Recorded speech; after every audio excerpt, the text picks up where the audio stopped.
Olá, sejam todos muito bem-vindos a mais um podcast Por Trás do Balcão. Este programa é uma realização da Rede Melhor Compra. O nosso intuito é levar conhecimento a todo o varejo farmacêutico. É um prazer estar aqui com todos vocês hoje, nessa data, primeiro podcast de 2023. Eu tenho a honra de estar aqui, feliz da vida. Graças a Deus, a virada de ano foi fabulosa, né? Foi fantástica. Eu espero que todos que estejam nos ouvindo também estejam bem e desejo a todos um ótimo 2023. Cheio de saúde, cheio de paz, cheio de alegria e muita força para trabalhar. Isso aqui interessa e é o que importa. Pessoal, antes da gente prosseguir, eu quero pedi-los que curta, ative o sininho, deixe seu like e salve esse vídeo, mande nos grupos que você tem aí, nos grupos de WhatsApp. Nós estamos presentes nos principais streams do país, né? Spotify, Deezer, YouTube, e aguardamos todos lá nos vendo. Hoje eu tenho o prazer de receber aqui comigo uma grande pessoa. Esse cara, um cara fantástico, para mim é uma das pessoas mais inteligentes e que tem um conhecimento muito vasto do nosso varejo farmacêutico, até mesmo por conta da sua grande experiência, apesar da sua pouca idade, né? É um cara jovem e eu tenho aqui comigo hoje Vinícius Andrade. Ele é graduado em administração pela PUC Minas, né? Foi consultor até 2009 do Grupo Falcone, uma das maiores empresas de consultorias do país. Foi presidente da Bradilan entre 2019 e 2021, atualmente é diretor financeiro e é presidente do Grupo Algar Pharma. Seja bem-vindo, Vinícius. É um prazer tê-lo aqui conosco. Obrigado, Adão. Prazer estar aqui com você. Muito obrigado pelo convite, honrado pelo convite. Então vai ser muito bom poder estar aqui para poder a gente bater um papo, falar um pouco de mercado, falar um pouco das nossas experiências. Então, um prazer e obrigado pelo convite. Cara, nós que agradecemos pela oportunidade de tê-lo aqui conosco. Nós estávamos ansiosos, né? Em novembro, nós estivemos juntos lá na Abrafad. Eu anunciei que nós gravaríamos um podcast, né? Olha o tempo que passou.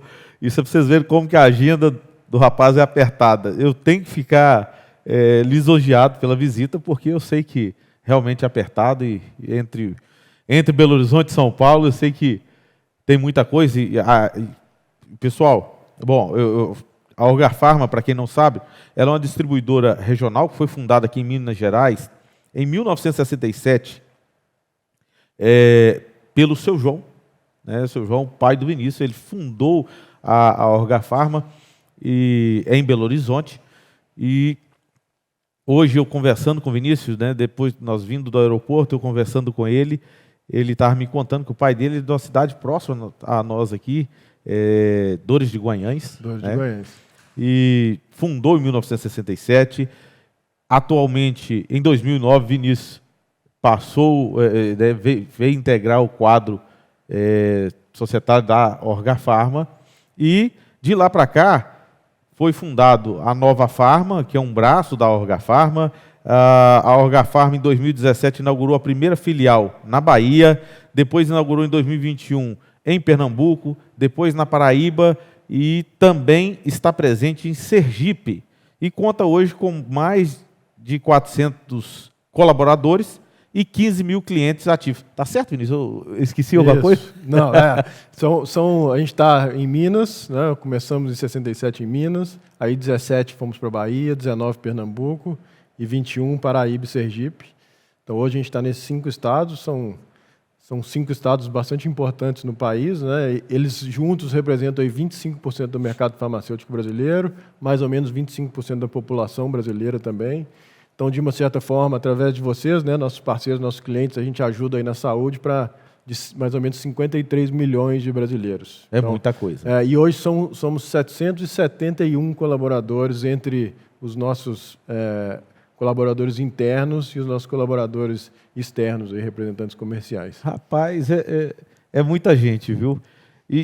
Bom, eu acabei dizendo que era a Algar Pharma distribuidora regional, mas depois de estar em 5 estados, já posso dizer que é nacional. Daqui a pouco está pontuando cada estado do Brasil. O Brasil é muito grande, né, Adão? A gente está em 25%, então um quarto do país a gente já participa. Tem mais 75 ainda para explorar aí, para poder falar que a gente tem uma abrangência nacional. Vamos passo a passo, como a gente sempre faz, como bons mineiros, né? Passo comendo a passo. Pelas beiradas, isso aí, construindo um trabalho bem feito e com muita dedicação. E pessoal, bom, para quem não sabe, eu comecei a trabalhar em farmácia muito jovem. Eu comecei em 1986, eu tinha 10 anos de idade, né? E eu estava falando com o Vinícius, eu me recordo da Orgafarma, do representante da Orgafarma naquela época, chegando na farmácia e não tinha boleto como hoje. Hoje você tem um boleto, né, que já vem junto com a nota fiscal. Antes não, antes o cara vendia e a duplicata ficava com ele. Ele vinha com o boderô, né, de cobrança para fazer aquela cobrança. E é muito interessante. Uma empresa de 55 anos tem muita história, muita resiliência e muito ensinamento para nós hoje aqui. Com certeza, 55 anos. E a gente sempre fala, a gente gosta de reforçar lá na empresa, né, que o Grupo Orgafarma é uma empresa literalmente de 55 anos, né, porque meu pai fundou a empresa em 67, 28 de junho de 67, e esse mesmo CNPJ que foi fundado em 28 de junho de 67 é o CNPJ que a gente tem hoje, né? Então, são 55 anos de uma empresa. Como você disse, eu vim para a gestão da empresa no fim de 2008, começo de 2009, então eu estou há 14 anos. Então, desses 55, meu pai levou a empresa sozinho aí por 41 anos e depois, nesses últimos 14, eu venho contribuindo também nesse crescimento, né? A empresa, nesses 55 anos, ela se reinventou várias vezes, né? Eu brinco também que o desafio do meu pai nos 41 anos é muito maior do que o meu desafio, foi muito maior do que o meu desafio nos 14, porque em fim de 2008, 2009, o país economicamente já era um país muito mais estável, né? Sim. Do que de 67 até 2008. Né? Então, pegou regime militar, pegou vários planos, plano cruzado, plano cruzeiro, verão, inflações astronômicas. Então, as dificuldades econômicas lá eram muito maiores do que as dificuldades de 2008 para cá. Então, eu brinco que o trabalho difícil foi ele que fez. Eu depois só ajudei um pouco com mais energia, mais conhecimentos também para poder fazer a empresa crescer. Então, e aí, de 2008, quando a gente resolveu acelerar mais o crescimento, a gente tem um crescimento médio anual bastante alto, 32% mais ou menos de crescimento médio anual. Legal. Então, expandindo para outros estados, ampliando muito o mix, né? Então, você falou da Nova Farma. Então, para explicar um pouco, a gente tem um portfólio bastante amplo. Então, para a gente conseguir gerar valor para as indústrias que são os nossos fornecedores e para os nossos clientes, a gente cria unidades de negócio. Então, a gente tem a Orgafarma, que é um time especializado em um grupo de indústrias. A gente tem a Nova Farma, e em Pernambuco é Inovar e Farma, que é outro time especializado em outras indústrias. E agora, mais recente, nosso bebezinho mais novo é a Orga HB+, que é a nossa unidade de negócio de não medicamentos, que também é especializado em indústrias de não medicamentos. Então, para a gente conseguir levar valor para os nossos clientes, para as nossas farmácias, para os nossos clientes, com esses portfólios diferentes. Então, hoje, em Minas, uma farmácia ela recebe a visita de 3 representantes nossos, Orgafarma, Nova Farma e HB+. Então, a gente consegue ajudar muito ele no mix ideal da farmácia. Isso tudo olhando os diversos setores que tem dentro da farmácia, né? Porque tem muito setor, tem compradores diferentes, né? Sim. Cada linha tem um comprador, por menor que seja a farmácia, geralmente, pelo menos, um compra medicamento e outro compra perfumaria.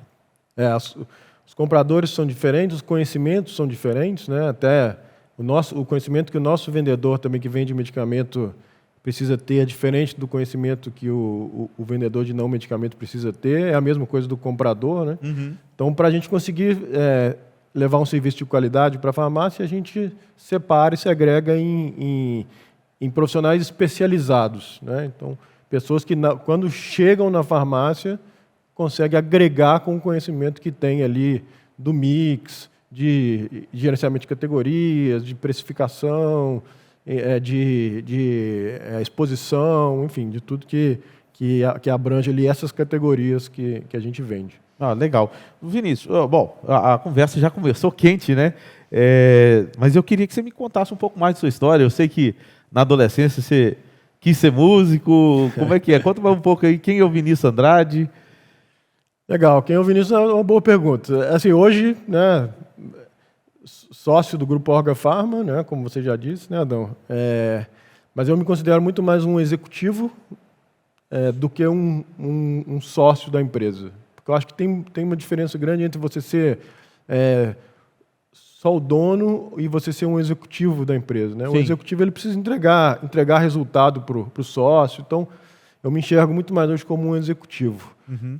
E aí, a minha história ela foi muito de construção para me preparar realmente como um executivo para poder assumir esse cargo, né? Porque eu sou formado em administração. Lá em casa somos 2 irmãos, né? Eu e meu irmão é mais velho. Então, meu pai fundou a empresa em 67, e aí, quando você é filho de um empresário, por menor, a Orga Pharma era uma empresa pequena, né? Lá em 67, 70, eu nasci em 82, então nos anos 80, 90, sempre foi uma empresa pequena, mas que trazia o dinheiro da casa, né? Então, quando você é filho de um empresário, você vive... A empresa faz parte ali do seu negócio. Do ambiente familiar. Do ambiente familiar. Quantas férias a gente teve que cancelar porque meu pai não podia viajar, quantas férias ele teve que voltar antes, quantas vezes ele despachava a gente para algum lugar porque ele não conseguia sair. Então, quantas férias a gente ia para a empresa para passar o tempo ali dentro da empresa. Então, isso faz muito parte do dia a dia da família, né? E o empresário ele sempre tem a vontade de que tenha um herdeiro que siga para a empresa, né? Então, lá em casa somos dois, né? O meu irmão e eu. O meu irmão mais velho foi sem engenheiro da Petrobras, e eu, quando fui para a faculdade, falei, vou fazer administração para, às vezes, tentar seguir o negócio da empresa, da família. E aí, entrei na faculdade, e assim que entrei na faculdade, fiz um estágio numa empresa, e depois... No primeiro ano, no segundo ano eu saí e fui trabalhar na Orga Pharma. Era uma empresa muito pequena.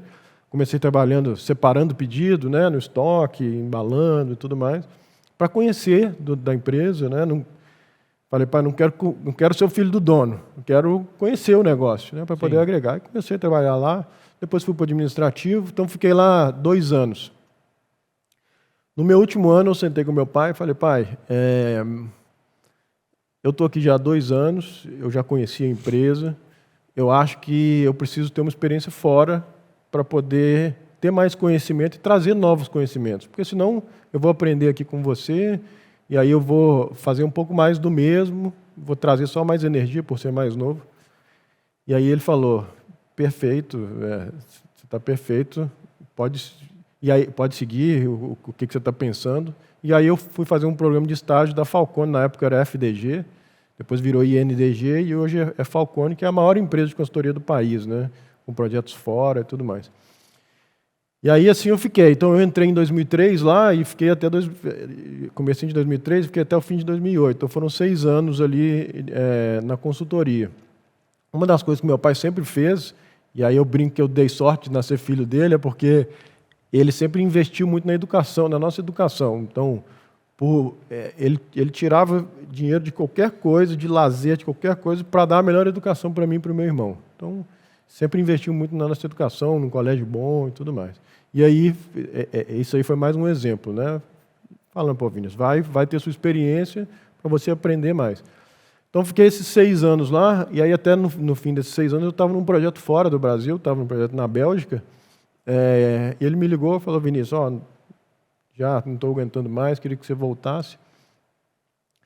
Então foram 6 anos de um aprendizado espetacular, porque eu passei por grandes empresas fora do país. Então ali foi uma escola profissional e me mostrou a importância da gestão, porque a Falcone é uma empresa de gestão. Então em fim de 2008 eu voltei, e aí, por isso que eu falei, tentei me preparar o máximo possível para ser um executivo e não ser um filho do dono, não ser só um dono de empresa. E aí, de 2008 para cá, estou a gente foi fazendo essa transição, né? Meu pai como principal executivo da empresa e eu entrando, e depois a gente foi fazendo a transição. Hoje meu pai está só no conselho, então a gente tem reunião trimestral no conselho com ele, e hoje eu toco a empresa junto com todo o nosso time lá, que é extremamente qualificado. Então, essa é a minha história profissional, aí, tentei fazer de uma forma um pouco mais curta, essa é a minha história profissional. E eu acho que a grande característica que eu tenho lá na empresa e que eu trago para todo mundo é que não pode existir na nossa vida zona de conforto. Então, eu tento ser uma pessoa cada vez mais obstinada a fazer sempre o melhor. Então, sempre um pouco melhor. Hoje melhor do que amanhã, esse ano melhor do que o ano passado. Então, hoje melhor do que ontem, né? Esse ano melhor do que o ano passado. Então, esse é o lema que a gente leva lá. Então, nunca ter zona de conforto. Então, isso aí, sair da zona de conforto sempre nos leva a evoluir. Isso é interessante. Eu vi o Geraldo Rufino, ele falando que justamente sobre isso, né? Basicamente sobre isso. Perguntaram para ele se ele tinha uma equipe de excelência, né? Um time de excelência. E ele falou que não, que quando o camarada fala que ele tem um time de excelência, é porque ele está confortável, o negócio está muito bom e ele parou de crescer, né? Quando você entende que você quer ter um time de excelência e busca a excelência, você nunca fica confortável, nunca está bom. Sempre tem espaço para melhorar, sempre tem espaço para crescer, sempre tem alguma coisa nova para buscar e sempre tem algo a aprender, né? É basicamente isso.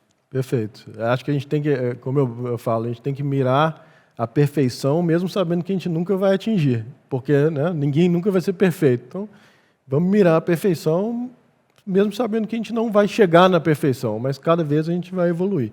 Então, sempre a gente pode evoluir mais, então sempre a gente pode fazer melhor. Cara, isso é legal, e o que você disse aí, trazendo para a gente aqui do varejo, né, essa parte dessa especialização em gestão, porque hoje no varejo, né, você vem aqui nas lojas que já são associativistas, ou aquelas que ainda são independentes, ou mesmo pequenas redes, fala-se muito em comprar bem, né? O cara sempre quer muito desconto. O representante chega e ele já pergunta, quanto está a sua losartana, quanto está seu propanol? Ele está sempre focado no desconto. Claro que comprar bem é uma coisa importante, nunca devemos perder isso de vista. Mas a gestão é a base principal para um bom negócio, né? Porque não adianta comprar. Aliás, eu posso ganhar mercadoria. Se eu não tiver gestão, não resolve nada. Com certeza. Essa questão de comprar bem, né, Adão, é um tema que isso precisa ser um pouco superado já. Porque assim, hoje, até pelo acesso que todas as farmácias têm a todas as ferramentas de compra do distribuidor, da indústria, independente do tamanho da farmácia, todo mundo consegue comprar bem. Comprar bem, que eu falo assim, comprar com um bom desconto para competir no mercado. Então, não é comprar, não é poucos centavos a mais de descontos que vai fazer a diferença no resultado da farmácia hoje. É muito mais a gestão do negócio como um todo do que essa gestão de compra de simples. Então, até o comprar bem não necessariamente é comprar barato. Uhum. Comprar bem é comprar o mix correto. Sim. Né? É comprar a quantidade correta, porque às vezes eu tenho um mix muito bem comprado, com preço muito bom, mas quando o paciente entra na minha farmácia, eu não tenho produto, 2 dos 4 produtos da cesta dele, da receita dele, eu não tenho. Eu comprei bem? Não, eu tenho ótimos preços nesses 2, mas esses outros 2 eu não vou atender o meu cliente. Isso é comprar bem? Eu acho que não. Então, a gestão como um todo, a própria gestão de compras, gestão dos indicadores, medir os indicadores, saber qual que é o CMV, saber qual que é o mix correto, saber qual que é as despesas, saber o lucro que eu estou tendo, saber o quanto que eu posso tirar desse lucro como empresário e ser a minha remuneração e quanto eu tenho que reinvestir no negócio. Isso tudo hoje, o mix, a gerenciamento de categorias, a gestão disso é muito mais importante do que eu comprar bem. Comprar bem hoje, todas as farmácias conseguem comprar bem. Independente do tamanho. Independente do tamanho. Comprar, de novo, todas conseguem comprar bem, eu falo comprar de forma competitiva. Uhum. Todas. Eu sempre digo que o tamanho da droga, as compras que as drogarias fazem, independente do tamanho dela, né? A diferença dela para uma grande rede é pequena. Eu mentiria se eu dissesse que a grande rede não tem um desconto a mais. Claro que tem. O cara vai lá e monta um CD, né? Então ele passa a receber mercadoria como se ele fosse você lá, né, um distribuidor. Só que para ele montar o CD, ele tem um custo. Ele tem o custo do galpão, ele tem o custo do camarada do armazenamento, ele tem que ter um farmacêutico ali presente, porque a legislação exige que tenha. Então, ou seja, aquilo vai ficando caro. Ele ainda tem que depois separar a mercadoria dele para ele entregar para ele mesmo, para as lojas dele. Ou seja, ele comprou mais barato, mas ele gastou. Então, isso tem um custo. Né? Tem. E não é baixo, né? É alto, porque ele tem o custo de quase que de uma distribuidora ali dentro, realmente. Ele tem a logística para as lojas, ele tem as perdas são maiores, porque ele tem um estoque concentrado, então não é um estoque loja a loja. Ele acaba tendo que ter uma gestão mais... Porque quem tem uma loja consegue comprar e a distribuidora vai lá e abastece ele diariamente. Uhum. Ele tem que fazer essa gestão de abastecimento das lojas dele, coisa que uma farmácia que tem 1, 2, 5 lojas não precisa fazer, é só comprar, a distribuidora faz a gestão de abastecimento. Então, a complexidade da operação e o custo da operação é muito maior. Então, no fim das contas, eles podem comprar, às vezes, com um pouco mais de desconto, que nem sempre isso acontece, mas o custo, com certeza, é maior. Então, o que ele tem realmente diferente é uma gestão estratégica diferenciada. Sem dúvida. Uma gestão completa. Exato. Né? Gestão realmente dos resultados, gestão financeira, gestão de mix, gestão de compras. Então, quando eu trabalhava na consultoria, a gente falava muito de quem não mede, não gerencia. Uhum. Né? Então, se eu sou farmácia, se eu sou distribuidor, eu tenho meus indicadores, que são meus indicadores importantes. Receita, margem, despesa, aí mix. E eu tenho que acompanhar esses indicadores para poder gerenciar esses resultados. Aí eu consigo evoluir nesse resultado, melhorar cada vez mais o meu resultado. Quem tem a gestão, aquela gestão antiga, né, de que o importante é ter dinheiro no caixa. Se tem dinheiro no caixa, estou pagando minhas contas, tá bom. Isso funcionava antigamente porque as margens da cadeia toda eram maiores, da indústria era maior, do distribuidor era maior, da farmácia era maior. Então eu podia ter uma certa ineficiência operacional, vamos falar assim. Eu não precisava ser operacionalmente tão bom, eu não precisava medir tanto, gerenciar tanto ali todo o meu resultado, porque a margem era alta, então isso fazia com que eu ganhasse dinheiro. Não é a realidade mais de hoje. Né? Hoje as margens diminuíram para todo mundo. Quem não tiver gestão não sobrevive no nosso mercado mais. Cara, e você falou um negócio que é interessante, porque assim, desde o final do ano que eu venho falando sobre planejamento estratégico. E, aliás, eu comecei o ano já falando, e todos os dias tenho falado, né, nos objetivos, onde que o cara quer estar no final desse ano. Justamente porque, por exemplo, eu vou até adiantar uma das perguntas aqui, né, o nosso mercado 2022, nós ainda não temos os números oficiais, né, a IQVIA e Close-Up ainda não informaram, mas sabe-se que a gente cresceu aí entre 14% a 16%. Né? O mercado, o varejo cresceu de 14% a 16% na média. Né? Então, assim, é importante eu planejar. Como que foi o meu 2022? Né? Eu tenho que medir, é o que você acabou de dizer. Eu preciso medir. Meu 2022, eu cresci quanto? Esses dias eu estava conversando com um amigo e ele falando, cara, eu cresci pouco esse ano, eu cresci só 6%. Aí se você pegar aqui, nós tivemos uma alta de medicamento de 12%, nós tivemos uma inflação de 6%, né, de 5,97%. Então, assim... Ele evoluiu. Ele não cresceu. Então, é importante fazer essa análise. Quanto que eu vendia dezembro de 2021, quanto que eu vendi em dezembro de 2022, né? O ano aqui... e agora, qual que é o planejamento que eu vou fazer? Aí eu que tudo disse, né? Ter gestão de compra, gestão de precificação efetiva, né? Porque eu tenho que precificar de forma que eu consiga ter lucro, que a grande dificuldade é justamente essa. Quanto tu vende? Vende 100 mil. Qual que é o seu CMV? Aí a drogaria não sabe o que é CMV. né? Não sabe nem o que é CMV, Não né? sabe nem o Quanto que mais qual é o CMV. Qual é o CMV? Né? Aí você encontra drogaria com 65%, 70% de CMV. Pô, você tira 100 mil, você tira 70%, você está tirando 70 mil. Está sobrando 30 para o restante das contas. E aí, qual que é a despesa fixa e operacional dessa loja? Né? E ainda tem as despesas não operacionais que vêm junto. Então, às vezes você pega a drogaria aí que tem um faturamento bom e o cara não está vendo dinheiro, porque ele não mede, ele não sabe para onde está indo o dinheiro, ele não sabe quanto que está comprando, né? Às vezes eu tenho um CMV, ainda tem isso, né? Porque ter o CMV de 70 é uma coisa. Quanto que você pagou efetivamente de fornecedor é outra coisa. Uma coisa é o resultado e outra coisa é o caixa, né? A gestão de caixa, né? Exato. E por isso que é necessário medir, né? Sem dúvida. Igual eu falei, né, Adão? Acho que o momento atual... Primeiro assim, a gente está num mercado que é super resiliente, né? E a gente tem que agradecer muito por a gente estar nesse mercado, né?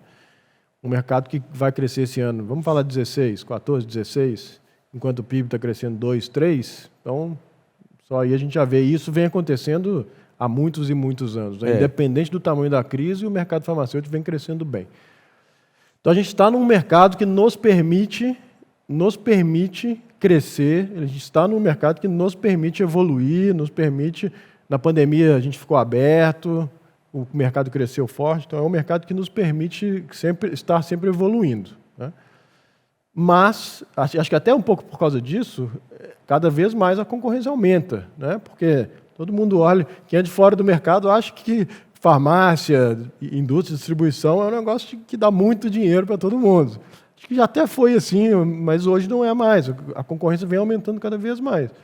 Então, para você sobreviver num mercado de alta concorrência, você tem que estar cada vez mais preparado. E é isso que você falou, é a gestão. É a gestão que vai permitir você saber qual o caminho você pode seguir com a sua empresa. Porque você sabe quais passos você pode dar, quanto você pode investir, o quanto que eu posso comprar, porque uma coisa é eu ter lucro, outra coisa é eu gerar caixa. Eu tenho que ser uma empresa que gera caixa, que tem dinheiro em caixa, porque senão eu posso ter um lucro, o maior lucro que for. Se eu comprar demais, não tem dinheiro para pagar a minha duplicata. Então, eu preciso gerar caixa. Então, tudo isso aí faz parte da gestão. Empresa que não tiver todo esse controle, toda essa gestão, cada vez mais elas vão desaparecendo, né? Então, vai encolhendo, sendo engolida, né? Você perde aqui hoje, você evolui, né? Eu vendia 100 mil em 2021, continuo vendendo 100 mil em 2022, está sobrando, na realidade você está perdendo, está evoluindo. Exatamente. Né? 100 mil hoje para uma farmácia, dependendo do CMV, não remunera mais o sócio como deveria, né? Antigamente já remunerou, dava para colocar um dinheiro, dava para fazer patrimônio. Sim. Hoje, 100 mil, se tiver um CMV alto, você até pode ter um CMV de 68, 70. Se você tiver uma farmácia de 1 milhão... De 1 milhão. De 1,5 milhão, 2 milhões, aí acho que até para você ter 2 milhões de faturamento, você não consegue ter um CMV muito baixo. Uhum. Mas aí sim, né? Aí cabe um CMV um pouco mais alto. Mas aí é a relação faturamento-CMV. Exato, porque aí a questão do mix também vai ser muito mais amplo. Né? Uma farmácia vende 2 milhões, 1 milhão, ela tem um mix diferenciado. Sem dúvida. Ela tem um mix diferenciado. Eu adoro essa questão de legado, né? Eu acho fantástico. E eu sempre falo aqui que esse momento de transição, e eu gosto muito dessas histórias, né? Igual tem a sua aqui, né, do seu pai. Eu acho que isso é muito bom para nós aqui do balcão, né, que estamos por trás do balcão, e a gente... porque a gente sofre, eu encontro muito aqui em Minas Gerais, e não só em Minas, né, a rede hoje está presente em 24 estados da federação. Eu encontro isso por todos os estados que eu já estive, mas muito presente aqui em Minas. Minas é uma cidade muito tradicional, né? Nós mineiros somos bem tradicional, muito tradicionais, muito na nossa, né? Então, assim, tem aquela farmácia ali que foi do avô, que passou para o pai, e agora para passar para o filho. Essa questão da transição, ela tem um pouco de dificuldade, né? Tem que ter um entendimento dos dois lados, né? Ceder para não virar uma queda de braço. Essa questão de sucessão, ela não é simples, porque eu acho que ela precisa passar por várias etapas, né? Então, como eu estava falando, lá na empresa, éramos eu e o meu irmão, somos eu e meu irmão. O meu irmão não se interessou pelo negócio. Se eu também não me interessasse, né, como que faria a sucessão, né? Então, acho que o primeiro ponto é entender se os filhos ou netos têm interesse pela sucessão, né? Porque também colocar o filho porque precisa ter um sucessor, isso aí acho que talvez seja o primeiro passo para o negócio não evoluir. Porque o sucessor vai estar ali sem estar querendo, sem querer estar ali, né? Então esse é o primeiro ponto, o filho tem que querer. Depois o segundo ponto é o que eu falei da diferença entre você ser um executivo e você ser só um dono de empresa, ou às vezes até pior. A diferença entre você ser um executivo e ser o filho do dono. Essa pessoa está aqui porque ele é o filho do dono. Mas não tem competência. Não tem competência, às vezes não queria estar lá, não tem competência. O filho do dono, ele não é um cara que se dedica, ele não é um cara que é um líder que dá o exemplo para os outros, ele não é um cara que vive aquilo ali intensamente como ele precisa viver, porque o cara, para ser empresário, para tocar um negócio, ele tem que viver aquilo ali intensamente, né? Aquilo lá tem que fazer parte do sangue dele, né? Para ele poder levar isso para frente. Então, ele precisa se preparar para ele virar realmente um executivo, um empresário, né? E aí, não estou falando que tem que ir para fora que eu falo para outras empresas, para aprender, não. Pode aprender dentro de casa mesmo, e dentro de casa tem muita coisa para aprender. Mas ele tem que assumir aquilo ali como se fosse a vida dele. Uhum. Ele não pode assumir meia boca. Eu vou assumir aqui porque isso aqui vai me dar um dinheirinho e eu vou curtir minha vida e tudo mais. Não, ali é a profissão dele, ele tem que se dedicar. Ele tem que amar aquilo que ele faz. Tem que amar, tem que viver, tem que ter intensidade, tem que ter paixão ali no que ele faz. E aí depois é a parte da relação pai e filho, né? O filho ganhar a confiança do pai, porque é um processo de ganhar confiança, e o pai sentir essa confiança e delegar para o filho. Então são dois processos complexos. Lá na empresa, a gente conseguiu fazer bem feito, graças a Deus conseguimos fazer bem feito, muito por sabedoria do meu pai, porque não tem como você não ter alguns conflitos, porque a diferença de geração é muito grande, a diferença de forma de pensar é muito grande, então você acaba tendo conflitos.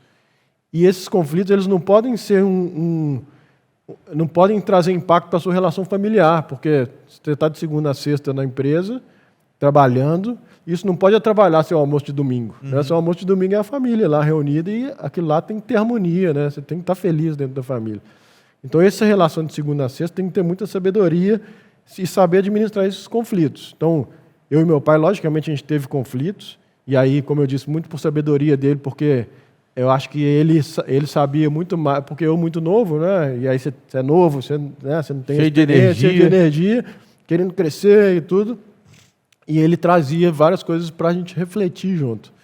Então, e ele sabia muito mais o momento de, não, vou deixar ele seguir para ver se vai dar certo. Ele sabia muito mais dosar isso do que eu. Então, mas acho que funcionou muito bem. Não é fácil, mas eu acho que precisa passar por todas essas etapas. Primeiro, saber se o herdeiro é o que o herdeiro realmente quer. Depois, o herdeiro se preparar. E depois ele se dedicar a isso, saber que ali é a profissão dele, não é ele tem aquela história de eu quero ter meu negócio próprio para trabalhar menos e ganhar mais. Isso é a maior lenda do mundo, né? Porque o seu negócio próprio você trabalha mais, e principalmente se você começa um negócio do zero, você trabalha muito mais e ganha muito menos. Até você chegar num momento que você vai se permitir um pouco trabalhar menos, acho que não, mas você vai conseguir ganhar um pouco mais. Então é uma construção difícil. Então, lá na empresa, a gente conseguiu fazer isso bem feito. Eu acho que essas etapas é o importante e todo mundo que vai fazer a sucessão familiar precisa pensar nisso, né? Todos esses pontos aí. E a sabedoria na hora de separar o que é a empresa, né, de segunda a sexta, do que é o almoço de domingo, né, de família ali, que esse é sagrado, né, o almoço de domingo na família, né, eu estou representando o almoço de domingo, né, mas a relação familiar ela tem que estar sempre preservada, né? Ela não pode ser abalada por causa disso. Cara, isso é fantástico, é uma sabedoria muito legal, porque eu vejo isso corriqueiramente, né? Você vê isso todos os dias acontecendo em farmácias no nosso país, farmácias que estão próximo aqui, né? O cara é dono, aí o filho já quando vem para a farmácia, ele já vem com o status de filho do dono, já chega, ele não tem aquela visão holística do negócio, ele não conhece o negócio em si. Outrora ele vai lá, faz farmácia, já volta sendo farmacêutico, e aí um quer inovar, o outro quer manter a tradição. Aqui em Minas a gente gosta muito desse negócio de tradição, é um negócio punk, né? O pessoal gosta demais de tradição. E você falou aí uma coisa interessantíssima, né? Que saber separar o profissional do familiar, né? Saber separar o profissional da amizade, tem que ter uma maturidade muito grande de ambas as partes. Apesar de tudo, certeza. Acho que ambas as partes têm que ter maturidade, por mais que uma das partes não tenha maturidade, mas ele tem que ter o senso de entender que isso é um processo de amadurecimento. Sem dúvida. Porque a gente tem que lembrar que a empresa ela é uma entidade que precisa, ali dentro, todo mundo tem que pensar o bem da empresa e o bem das pessoas que estão ali dentro, né? Então, a empresa ela precisa sobreviver. Enquanto a empresa estiver crescendo, prosperando, ela está gerando valor para todo mundo ali. Então, o que se faz ali dentro da empresa, e aí, lógico, dentro dos valores da empresa, dentro dos valores dos sócios, isso lá na empresa, isso é inegociável, né? Todos os valores que a gente tem lá, são os valores que o meu pai trouxe e que fez com que a empresa saísse lá de 67 e viesse até hoje, que é ética, idoneidade, valorização e respeito em todas as relações nossas. Se a gente consegue cumprir esses valores, a relação ali dentro da empresa, ela precisa ser todo mundo em prol do crescimento da empresa, né? Da prosperidade da empresa. Então, ali é uma relação profissional. Tem que ser separada de uma relação familiar, de uma relação de amizade. E aí, para isso, como você disse, Adão, precisa de muita maturidade, porque não pode misturar. Se misturar, é aquela história que a gente fala, vai contratar primo, você nunca contrata quem você não pode demitir. É um dos que a gente fala, não contrate quem você não pode demitir. Se você acha que você não vai poder demitir lá na frente, não contrata. É primo, é esposa, cunhado. Então, lá na empresa a gente tenta sempre ter uma governança de não ficar colocando muita gente da família, exatamente para não ter essa dificuldade de relação familiar. Legal. Pessoal, eu vou preparar um material aqui para corte, hein? Pega a visão, como diz o Rick Chester. O Vinícius acabou de nos dizer, não contrate quem você não pode mandar embora. Eu estou cansado de encontrar em drogarias nossas o camarada que contratou o cunhado, contratou a cunhada, contratou o primo, contratou a irmã, e você chega lá, o cara é um péssimo profissional, desagrega a equipe, né? Porque o grande problema é que não é só o serviço que ele faz. Ele presta um mau serviço e ainda desagrega a equipe. Aquele cara que trabalha bem, que presta um bom serviço, ele fica desmotivado, porque ele dá o sangue dele, né? E acaba não acontecendo, ele não vendo isso acontecer de forma geral, e muitas das vezes ele tem a sensação de que o dono não está nem aí para o negócio. E muitas vezes esse familiar, ele acha que é o dono do negócio, né? Então, porque ele é familiar. E aí, às vezes, ele desrespeita os colegas, ele produz pouco, ele acaba tendo privilégios, porque às vezes ali o empresário não quer ter um embate com ele porque ele é da família. Então, essa é uma relação complexa que tem que saber muito bem, tem que colocar sempre na balança. Não estou falando que não tem que contratar, né, mas tem que sempre colocar na balança qual que é o retorno, o risco versus o retorno que isso vai trazer. Legal. Você falou um negócio, você falou dos valores da empresa. Eu tinha até citado aqui dos valores da Algar Pharma. Eu sei que a Algar Pharma é uma empresa que preza muito por valores. E sempre que eu falo de valor, pessoal, para mim, valor é um negócio que é inegociável. É um negócio que você não troca, você não abre mão, é aquilo que você acredita e que você vive realmente, né? Quando você tem valor, o valor está intrínseco junto ao nosso caráter, né? Quando você vê uma pessoa sem... As pessoas gostam de dizer que o dinheiro corrompe, né? Que o poder corrompe. Não, o poder não corrompe, o dinheiro não corrompe. Quem corrompe? As pessoas já vêm corrompidas, né? Quando você encontra alguém que é desonesto, é porque ele já é desonesto. Aquilo não é a oportunidade que faz o ladrão. O que faz o ladrão é o próprio ladrão, o cara que quer. Porque desde que o cara seja honesto, se ele encontrar aqui uma sala cheia de dinheiro, ele sabe que não é dele, né? Isso é um grande fator competitivo, certo? Você acha que, além dos valores, o time, a gestão, o mix também, são diferenciais competitivos e fazem a diferença? Acho que tudo isso faz a diferença no negócio, né, Adão? Lá, quando a gente fala de valor lá no Grupo Orgafarma, e valor não é um negócio que se fala, valor é um negócio que se vive, que se executa. Então, não adianta a gente falar de ética, idoneidade, valorização e respeito se eu, como líder da empresa, eu não tiver no meu dia a dia, nas minhas atitudes, exatamente esses valores. Não adianta eu falar se eu não der o exemplo.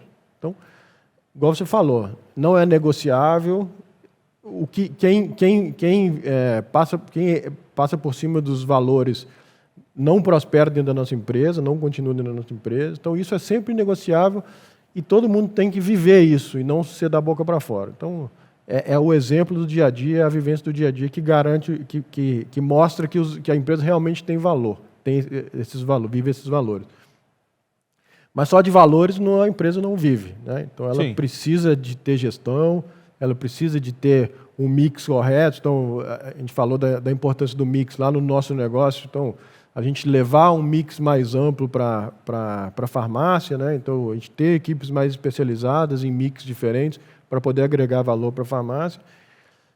E quando a gente fala de farmácia, o tema mix é um dos temas que, na minha opinião, é mais crítico quando a gente fala de farmácia independente, né? Porque o mix, qual é o mix ideal para uma farmácia? Né? Depende da região, depende da cidade, depende do público, depende da classe social. Então, além de ser complexo a escolha do mix, como que uma farmácia hoje, que está lá na ponta, ela consegue descobrir e saber qual é o mix ideal para ela trabalhar, né? Então, e muitas não se preocupam com isso. Ao invés de se preocupar com o mix, ela se preocupa com aquilo que a gente falou, gasta muito tempo querendo comprar um pouquinho mais barato e pouco tempo tentando acessar a informação que a GMC, por exemplo, a Melhor Compra, por exemplo, oferece para ele de qual é o mix ideal ali do brick dele, qual é o mix ideal ali de acordo com a classe social que passa na farmácia dele. Então, ele precisa olhar cada vez mais para ter o mix ideal, aquilo que a gente falou. Tem lá o paciente, a gente estava conversando sobre PBM, né, a importância de uma PBM. Tem lá um paciente que precisa de um remédio da PBM e junto da receita dele, do remédio da PBM, tem mais 3, 4 produtos. Eu, como dono da farmácia, eu preciso ter a receita completa do meu paciente e preciso vender para ele na PBM para fidelizar ele nesse desconto. E aí sim eu vou ter esse paciente como meu cliente, como meu shopper, que vai voltar na minha loja. Se eu não ofereço para ele a PBM e se eu não tenho o mix completo para ele, esse cara vai no meu vizinho que vai oferecer tudo isso para ele.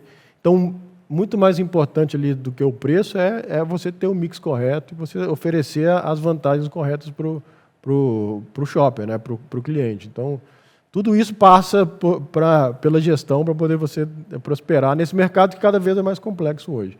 E dinâmico, né? E você falou um negócio interessante, porque a PBM, eu sempre falo para o pessoal que PBM dá lucro, tá, pessoal? Tem gente que fala assim, a PBM não dá lucro.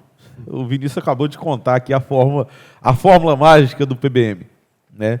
Você pega lá um Exforge, vou falar do Exforge, que é do Novartis. Né?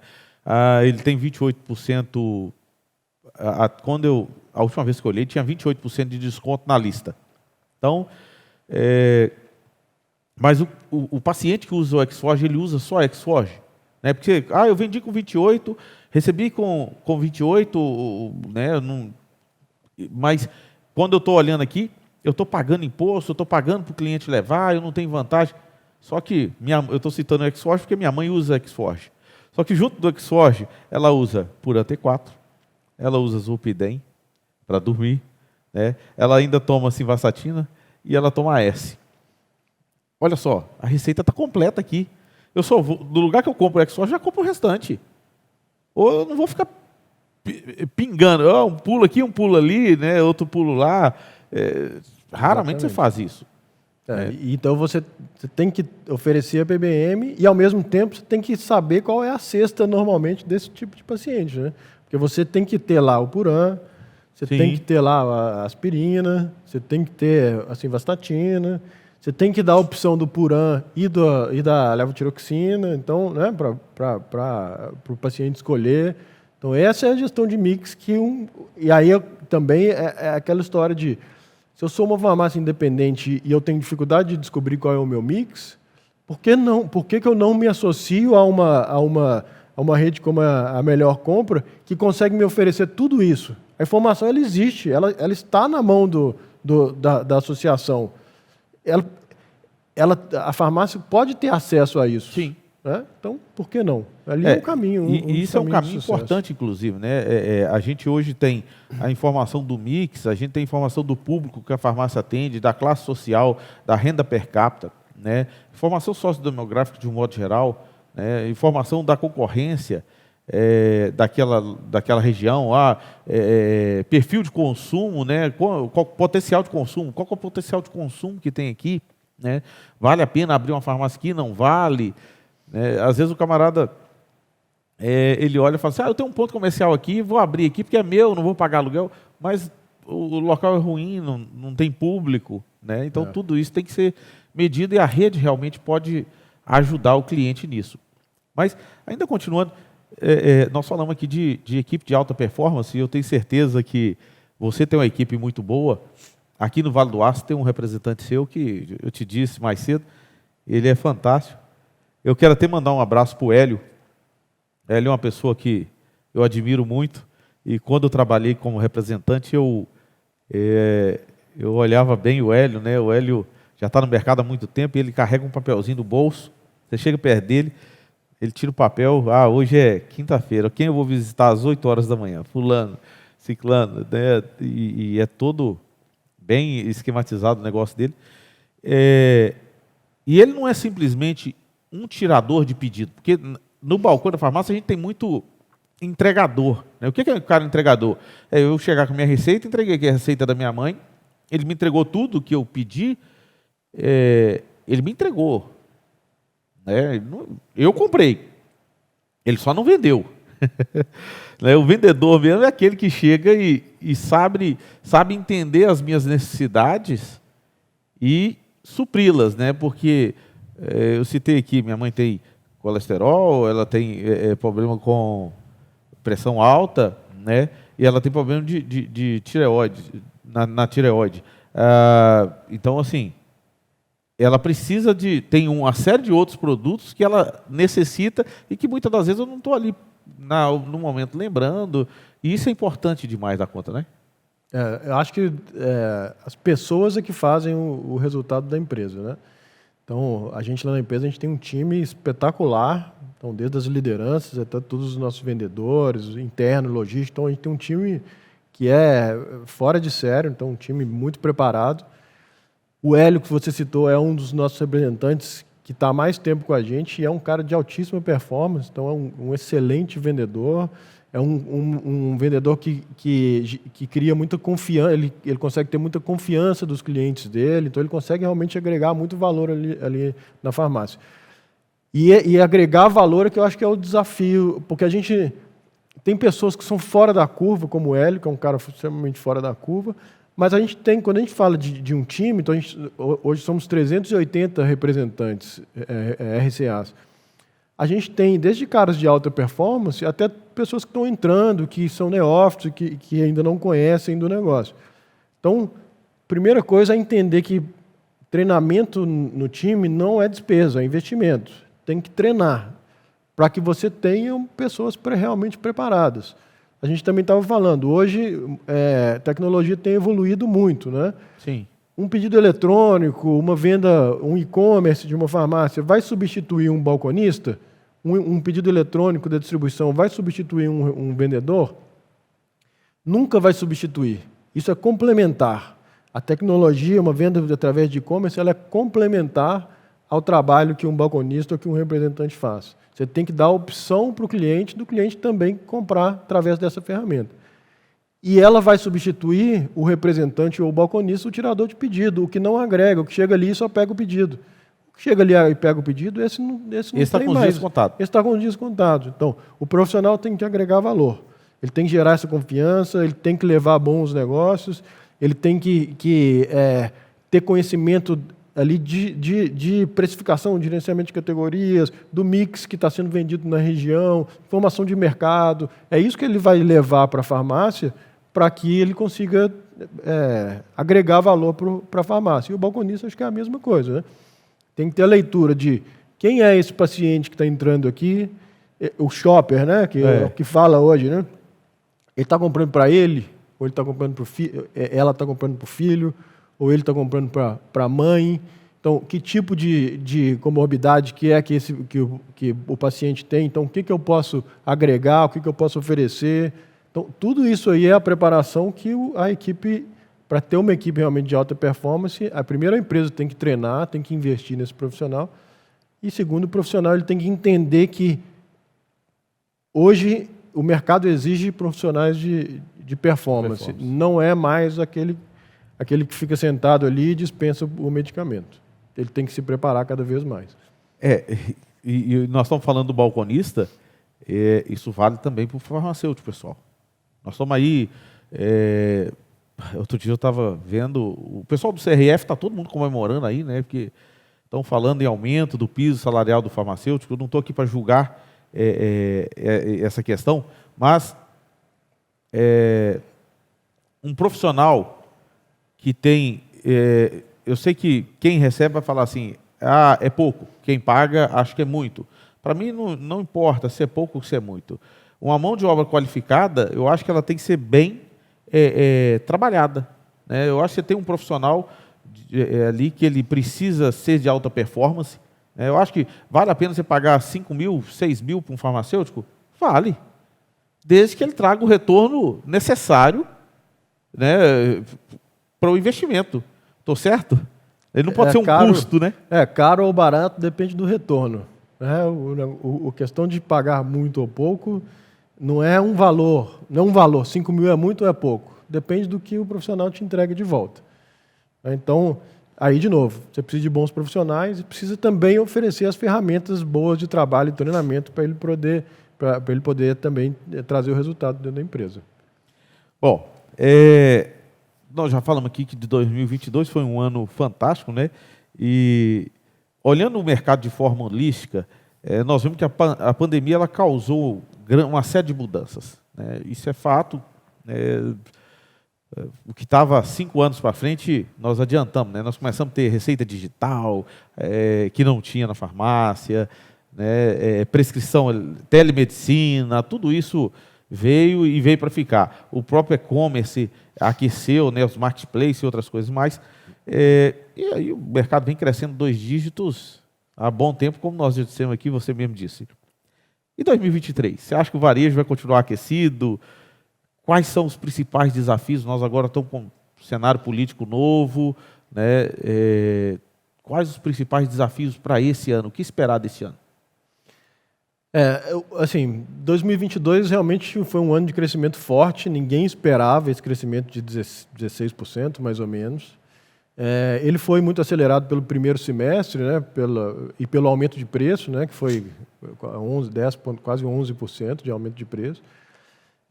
Então, o crescimento de 2022, sendo tão alto, ele já traz um desafio para o ano seguinte, que é crescer em cima de uma base que foi muito potencializada.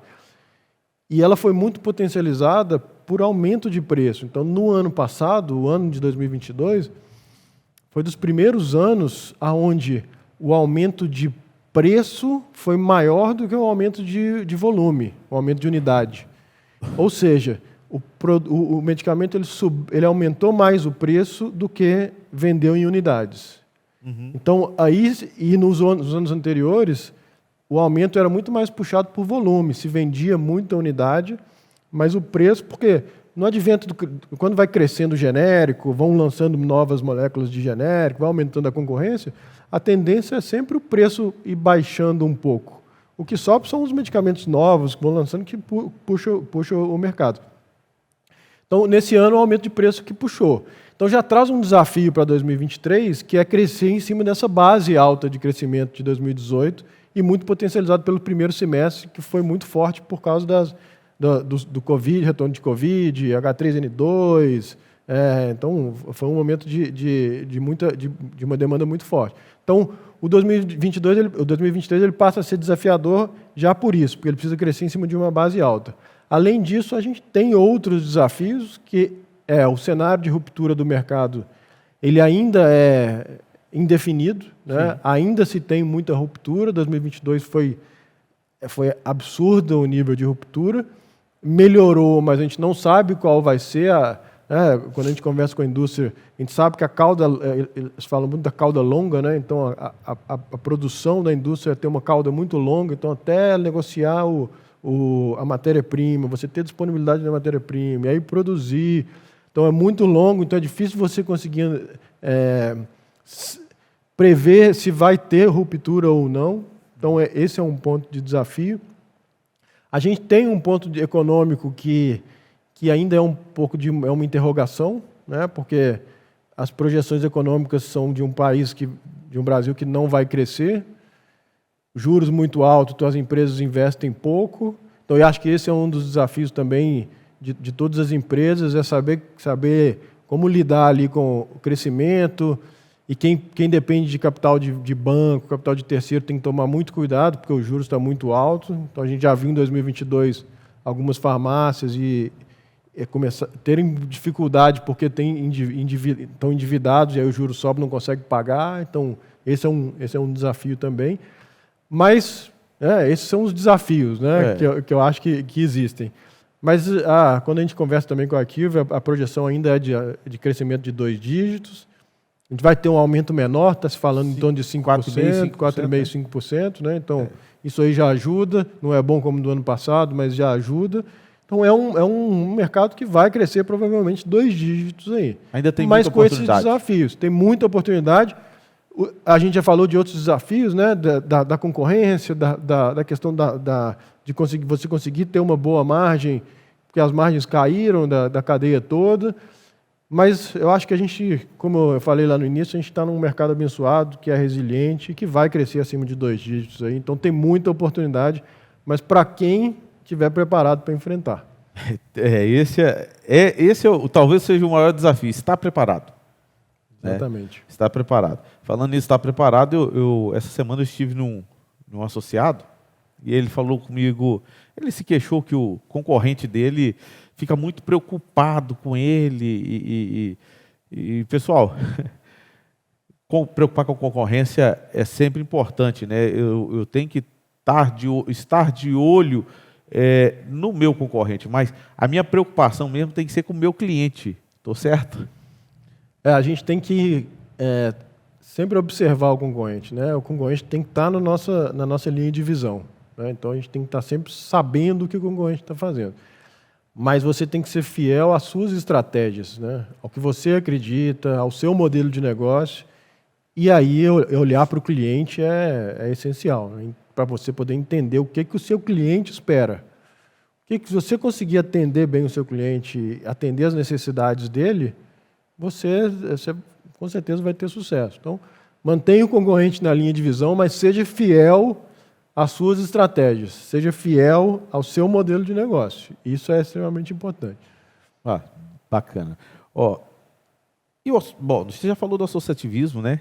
Você acha que ele tem desempenhado um bom papel junto às farmácias no Brasil e que ele pode ajudar essas farmácias independentes a se preparar para os desafios que nós temos aqui, não só agora em 2023, como 24, 25, né? Nós estamos aí com a previsão que até 2050, 30% da população brasileira seja de idosos, né? Tenha acima de 60 anos. Você acha que o associativismo tem feito um bom papel e pode contribuir com essas farmácias? Adão, eu falei já aqui que o associativismo tem muita ferramenta e muito o que pode agregar para a farmácia independente. E aí a minha visão ela é até um pouco até mais ampla do que isso. Porque se uma farmácia ela é independente e ela está lutando num mercado que hoje é um mercado super de concorrência muito forte, sozinha, por que não se agrupar em um associativismo que vai trazer benefícios de informação, de PBM, de gestão, para que ela possa prosperar ainda mais, né? Porque aquilo que a gente falou, o que é caro, o que é barato? Eu pagar uma mensalidade para um associativismo é caro? É caro se não me agregar, mas o associativismo agrega muito. Então, o que você vai pagar ali, o retorno é muito maior do que isso, né? Então, nós do Grupo Orgafarma, e aí a gente, inclusive, na Abradilan, né, que é a nossa associação de distribuidores nacional, a gente é um apoiador e a gente acredita muito no modelo de associativismo. Muito, muito. Colocar um parênteses, a gente acredita nos associativismos que agreguem valor para a farmácia. Esse é o tipo de associativismo que a gente acredita. O associativismo que está aí para poder enriquecer o dono do associativismo, tipo pegar a mídia da indústria, da distribuição e não agrega para a farmácia, esse não é o modelo que a gente acredita. A gente acredita no modelo como da Melhor Compra, que é um modelo que está ali e agrega muito para a farmácia e agrega para a distribuição e para a indústria, porque se preocupa com dar o retorno do investimento também para a cadeia, para a distribuição e para a indústria. Então, o modelo, eu não tenho dúvida. E aí, quando a gente fala de Minas, né, Minas é a meca do associativismo. Hoje são mais de 50 associativismos dentro do estado de Minas. Aqui, se eu não me engano, acho que 32% do mercado farmacêutico mineiro é associativismo. Se não for o maior do país de participação do associativismo, é um dos maiores.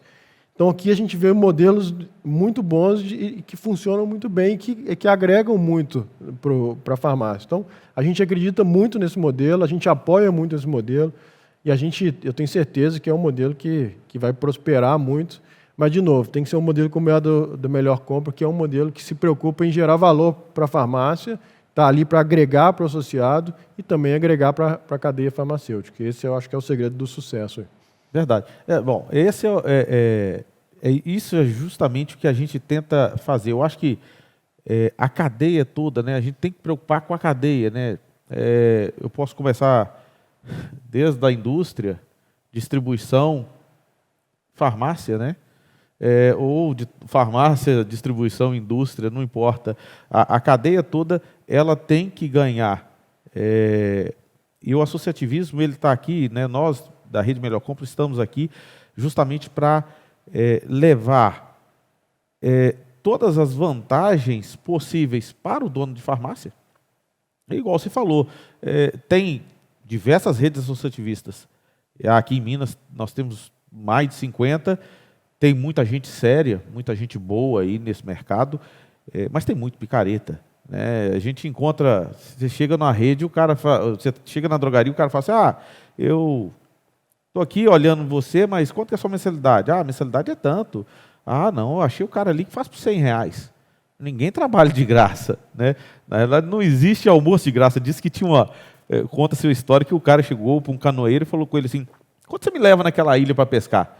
Não, te levo de graça, não cobro nada não. Então vamos lá. Foi, passou o dia lá, pescou, falou assim, vamos embora. Não, agora para ir embora é 400 conto. Pô, mas poxa, não, eu te trouxe de graça. Para ir embora tem que pagar.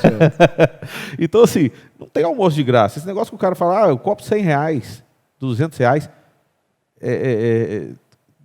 cara, não tem profissional, né? E aí nós estamos falando de profissional realmente, né? Você pega uma empresa, você esteve lá hoje, você conheceu nosso escritório, né? Que é o nosso back-office, são quase 60 colaboradores e você tem ali todos graduados, todo mundo nível superior, você tem TI, você tem design, você tem marketing, você tem comunicação, tem uma série de coisas. Isso tudo tem um custo, né? Então não há mágica nisso. Não há mágica. E é isso mesmo. A GMC tem toda essa estrutura e consegue gerar valor ali para os associados. E aí é nesse modelo que a gente realmente acredita. Realmente Minas tem muitos, Bahia tem vários, Pernambuco tem vários, Paraíba e Sergipe também tem vários, mas a gente apoia alguns desses. Não são poucos desses, porque são os que realmente agregam para o negócio, tanto, como a gente falou, toda a cadeia, o varejo, a distribuição e a indústria. Isso é importante, todo mundo tem que ganhar. Todo mundo. Nós somos aqui todo mundo para... O dinheiro é consequência de um trabalho, né? E de um trabalho bem feito.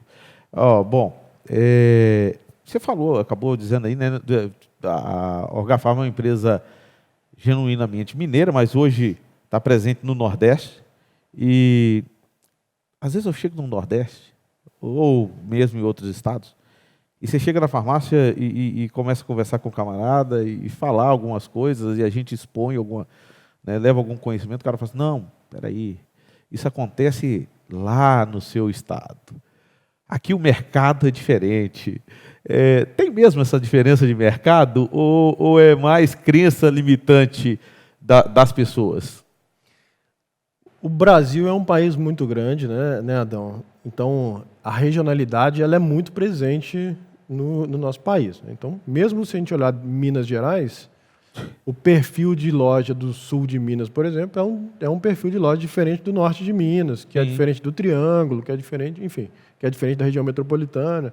Então, o perfil de loja, o público, a cultura é diferente. Só te corta. Eu costumo dizer que o pobre do sul de Minas é mais rico do que o pobre do norte. Por causa da disparidade econômica que existe no estado, né? Tem disparidade econômica, tem uma diferença cultural muito grande, então tem os costumes que são diferentes, a forma de falar é diferente. Então, se dentro de Minas já tem essa diferença, imagina quando a gente vai para o Nordeste como um todo. Então, mesmo quando a gente vai, Bahia é um mercado, Sergipe é outro mercado, Pernambuco é outro mercado, Paraíba é outro mercado. Então, se a gente falar de Recife para João Pessoa, são menos de 200 quilômetros, é muito próximo. E tem uma diferença muito grande ali de modelo de negócio, de cultura, de tudo mais. Então, a regionalidade no Brasil ela é importante. Então, a gente precisa saber bem.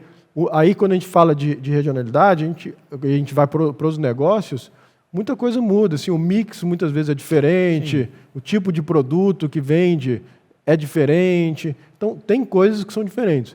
Mas tem muita coisa que os desafios são iguais, né? Todos os desafios que a gente falou aqui de prosperar no mercado, né, de gestão e tudo mais, esses são os desafios iguais. E a gente escuta muito essa história, aí não é só farmácia, não, quando a gente fala também com os nossos representantes, não, aqui no meu setor é diferente. A farmácia, não, aqui na minha cidade é diferente. Então, guardando as questões regionais que são importantes, os outros desafios eles são muito parecidos entre todos, independente de onde está a farmácia, de onde está o representante. Aí a gente tem que tentar quebrar alguns paradigmas realmente, para a gente poder ouvir e abrir a nossa cabeça ali para poder trazer novidade e melhorias para o nosso negócio, que muitas vezes quem está de fora consegue trazer e nos ajudar nisso, né? Muito bem explicado. Eu acho que agora o pessoal que está nos ouvindo aí, que está no Brasil, já sabe que o mercado, tirando o que você disse, né, as questões regionais ali, né, e isso... Claro, isso tem suas particularidades. Eu estive agora em Porto Seguro. Se eu for olhar Porto Seguro, por exemplo, a questão ali, além da questão regional, você tem a questão do turismo, né? Então isso tudo vai implicar. Mas, de um modo geral, né, o restante, tirando isso aí, gestão é a mesma coisa, né? Legislação farmacêutica é a mesma coisa em qualquer parte do Brasil, porque a lei é lei em todo o território nacional. Sem dúvida. Bom, eu sei que você fica entre Orgafarma e a Bradilan, né? Sempre ali olhando o crescimento, né, das farmácias, trabalhando. Eu sei que a Orgafarma já por si só ela já tem esse intuito, e a Bradilan, como você também disse, né, também tem esse intuito. Nós agora, 14 a 16 de março, temos a Conexão Farma, né, da Bradilan, e com muitas atrações, pessoal. Eu fiz questão de trazer aqui mais de 140 expositores, cerca de 19 mil visitantes, né? Vamos convidar o pessoal para quem nunca foi, porque existem pessoas, muita drogaria no Brasil que nunca foi, né? São quase 90 mil drogarias, 19 mil só. Realmente. São 19 mil pessoas que passam pela feira, né? Na última feira, 19 mil pessoas. E o que é importante falar sobre a Bradilan Conexão Farma é que hoje é o maior evento farmacêutico do país, né? A Bradilan, só para falar um pouquinho sobre a Bradilan, né? Então a Bradilan é a associação dos distribuidores, então a gente representa hoje em torno de 20% do mercado farmacêutico brasileiro. Estamos em todos os estados do país, chegamos em 95% das farmácias brasileiras, 90% dos municípios, então a gente tem uma abrangência nacional e uma participação muito forte no país. Somos 145, mais ou menos, associados, então é realmente uma associação de muita relevância. Lógico que a Bradilan é uma entidade representativa do distribuidor, né? Ela nos representa frente governo, frente legislação regulatória e tudo mais. Mas já de muitos anos para cá, a Bradilan, inclusive, quando eu estava como presidente, a gente refez o planejamento estratégico. Esse planejamento estratégico passou por 3 gestões e uma delas foi a minha, exatamente de rever o que a Bradilan pode agregar, não só para o associado, mas também para o mercado farmacêutico como um todo. Então, hoje a Bradilan é uma entidade que se preocupa muito com o mercado farmacêutico, em agregar para o mercado farmacêutico e olhando muito para a farmácia independente, para o associativismo. Então, quando a gente fala da feira, que é o maior evento do mercado farmacêutico brasileiro hoje, são 140 expositores, eu até não tinha os números atualizados, você me atualizou, são 140 expositores. Dessas 19 mil pessoas, a maior parte é varejo, que participa ali é varejo. Por quê? Porque ali é um momento de conexão, o nome da feira já fala, a Bradilan Conexão Farma. Ali é um momento de conexão do mercado farmacêutico. Os expositores, eles são indústrias de todos os ramos que tem, então, tem medicamento genérico, medicamento similar, medicamento de propaganda médica, tem não medicamento, então de todas as categorias do não medicamento, tem prestadores de serviço, de sistemas, de consultoria. Então ali é o momento de você ver o que tem de melhor. Né? Tem palestras, tem treinamentos sobre gestão de farmácia, então são muitas palestras. A gente tem as micropalestras, que são treinamento de gerenciamento de categorias, de mix, tem muito ali tem muito conhecimento. Então, é um evento para o mercado farmacêutico como um todo. Então, quem ainda não conhece a Bradilan Conexão Farma, vai acontecer, como o Adão disse, no dia 14, 15 e 16 de março agora, de 2023. Todos estão convidados, lá é um momento excelente para poder a gente ter essa conexão. E todo mundo sair de lá mais preparado, mais atualizado e com ainda melhor, com ainda um relacionamento ainda melhor ali entre todos os elos da cadeia farmacêutica. Bacana. Bom, estamos terminando, chegando ao final, pessoal. Mas antes disso, eu queria que você me falasse o seguinte: como conciliar tanto trabalho, né, com família, lazer? Isso é importante. Eu sei que você tem aí múltiplas funções, né? E ensina pra gente. Quem sou eu para ensinar? Adão, eu acho que o que eu tento fazer para mim como pessoa eu tento fazer tudo que eu faço com intensidade. Então, a gente está aqui, né, tendo esse bate-papo. Eu preciso estar aqui de corpo e alma com você para poder estar intensamente aqui para poder agregar, né, para poder trazer uma palavra que seja importante, né, para agregar aqui. É o que eu tento fazer também na empresa, é o que eu tento fazer também na Bradilan, é o que eu tento fazer também quando eu estou, né, com a minha família, é o que eu tento fazer no meu lazer, nos meus hobbies. Então, por exemplo, eu sou um corredor amador, né? Então eu corro maratona como é a minha terapia. quando eu coloco o meu tênis, coloco o meu relógio, coloco o meu boné e vou correr, ali eu vivo aquilo lá intensamente para fazer o melhor possível ali. Então eu sou assim nos negócios, eu sou assim, né, com a minha família. Aí a gente consegue conciliar tudo isso, né? Quando eu estou na empresa, eu estou lá de forma intensa, com intensidade e paixão. Quando eu estou com a minha família, eu estou com intensidade e paixão. Então, acho que a gente tem que ter o equilíbrio. Quando eu saio de férias com a minha família, eu estou lá também de corpo e alma. Então, acho que conseguir separar as coisas e ter esse equilíbrio, eu acho que é essencial para a nossa vida e para a nossa saúde, né? Isso é bom, isso é bom. Cara, suas considerações finais. Eu acho que eu quero agradecer, Adão, agradecer você, a toda a GMC aí pelo convite. Um prazer enorme estar aqui, uma honra muito grande estar aqui com vocês. O Grupo Melhor Compra é um parceiro muito grande para a gente, você, né, Adão, um grande parceiro nosso.